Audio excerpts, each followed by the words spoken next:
Kindly sit down. Salamat po. Senate President Vicente Soto, nandito po kayo. I would like to apologize for the Rocos. Hindi naman kasalanan namin. They're very strict. Well, that is trabaho nila yan. So, if there are lapses, I apologize to you publicly.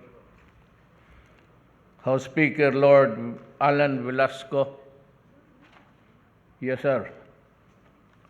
Executive Secretary Salvador Medaldia, Senator Bongo, Education Secretary Leonor Briones, National Defense Secretary Delphine Lorenzana, Cabinet Secretary and Acting Presidential Spokesperson Carlo Alexi Nograles, Trade and Ministry Secretary Ramon Lopez, Social Welfare and Development Secretary Rolando Bautista, Interior and Local Government Secretary Eduardo Año, National Security Council Secretary Herbujeres Spiron, Presidential Advisor for Peace, Reconciliation and Unity Carlito Galvez, TESDA Director Isidro La Peña, Presidential Advisor on Legislative Affairs Secretary Lucifer Pida Pascual, Agrarian Reform Secretary Bernie Cruz, Information and Communication Technology Secretary Acting Secretary Emmanuel Caintic, Budget and Management Officer in Charge Tina Rose Marie Canda, Senator Juan Edgardo Angara, Senator Cynthia Villar, Senator Joel Villanueva, Senator Jaime Marcos, Senator Francis Tolentino, House Majority Leader Fernando Martin Romualdez,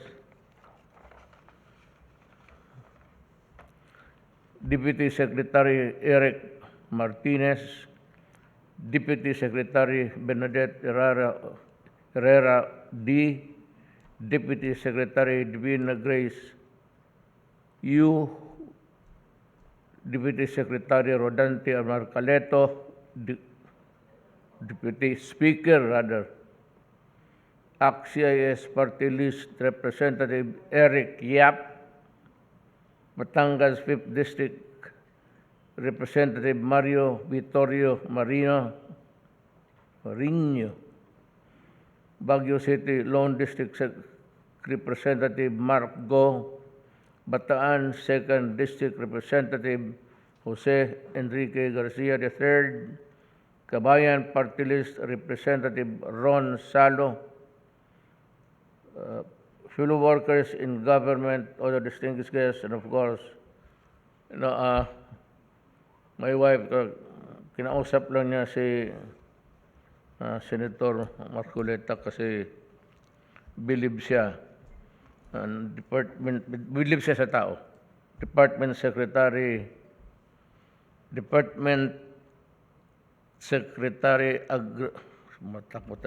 Agrarian Reform William Dar.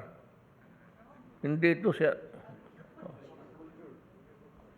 Sino nagsulat ito?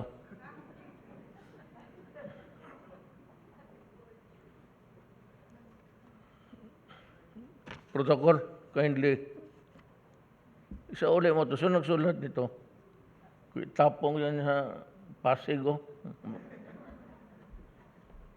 It's Agrarian Reform. It's Secretary of Agriculture, William Dar. Kasama ko kahapon nan sa nauwi ka kaagad. Saan tayo nakita, sir? Sa Bais. Okay.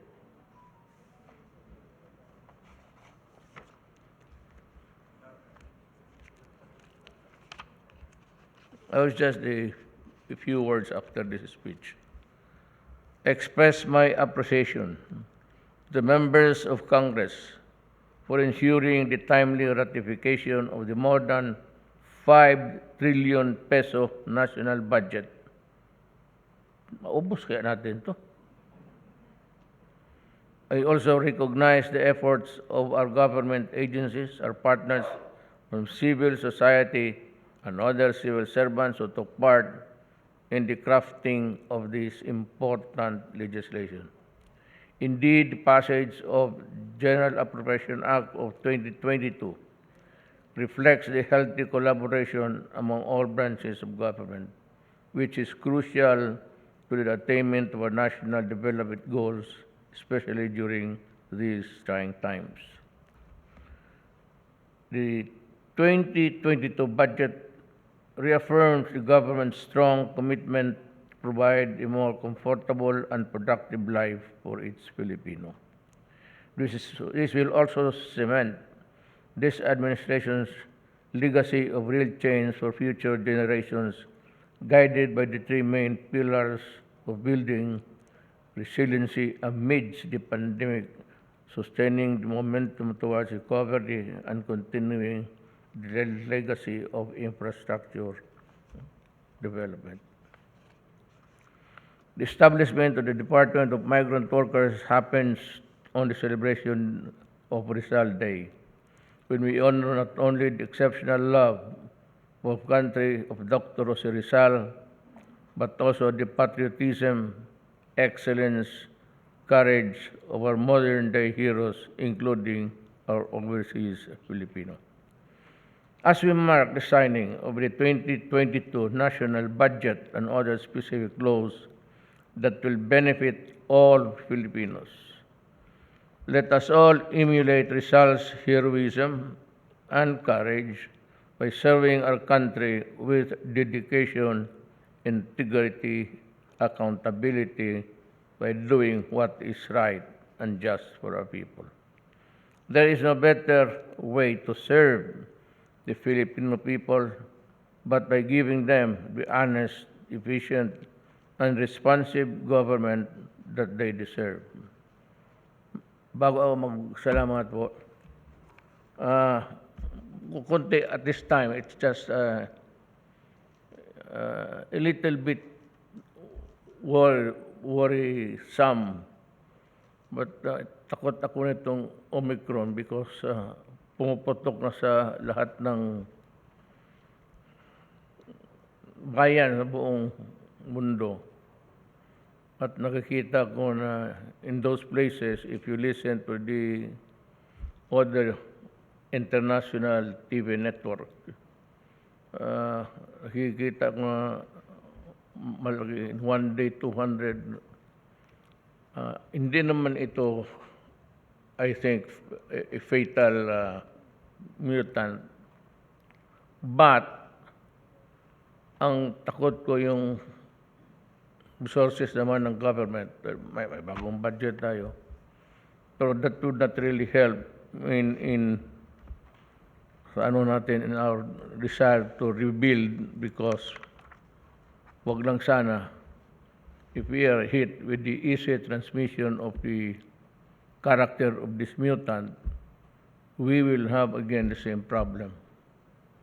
Kasi though it is not, they say, a lethal mutant or micro, well, I am just giving you the what is bothering me.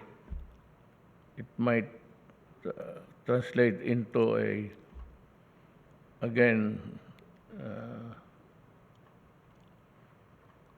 for government to pour again the resources of the new resurgence of itong COVID-19 with another form.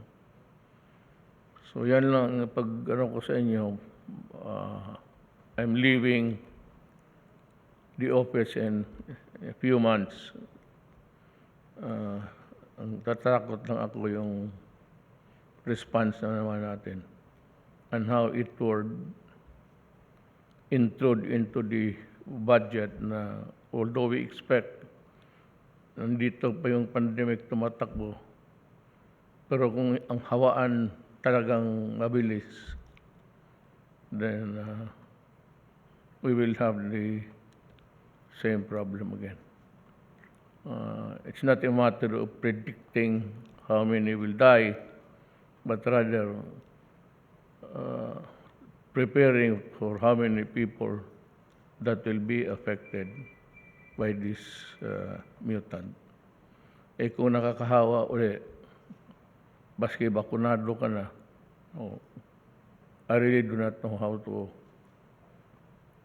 I just hope that we will cope up, if ever. But we can hardly, mawalaan ng elbow room itong budget na ito to respond to the new challenge of a new variant of the COVID-19. So it is what worrying me. Yun lang. Otherwise, okay naman. Kung may dadating yan, it stares eyeball to eyeball sa atin. I hope Congress, the lower and upper house would, kayo kasi ang ano rin yan, eventually Congress would be the one who would handle this thing. You have to pass the laws that will be needed, I said, to cope up with this new problem looming in the horizon.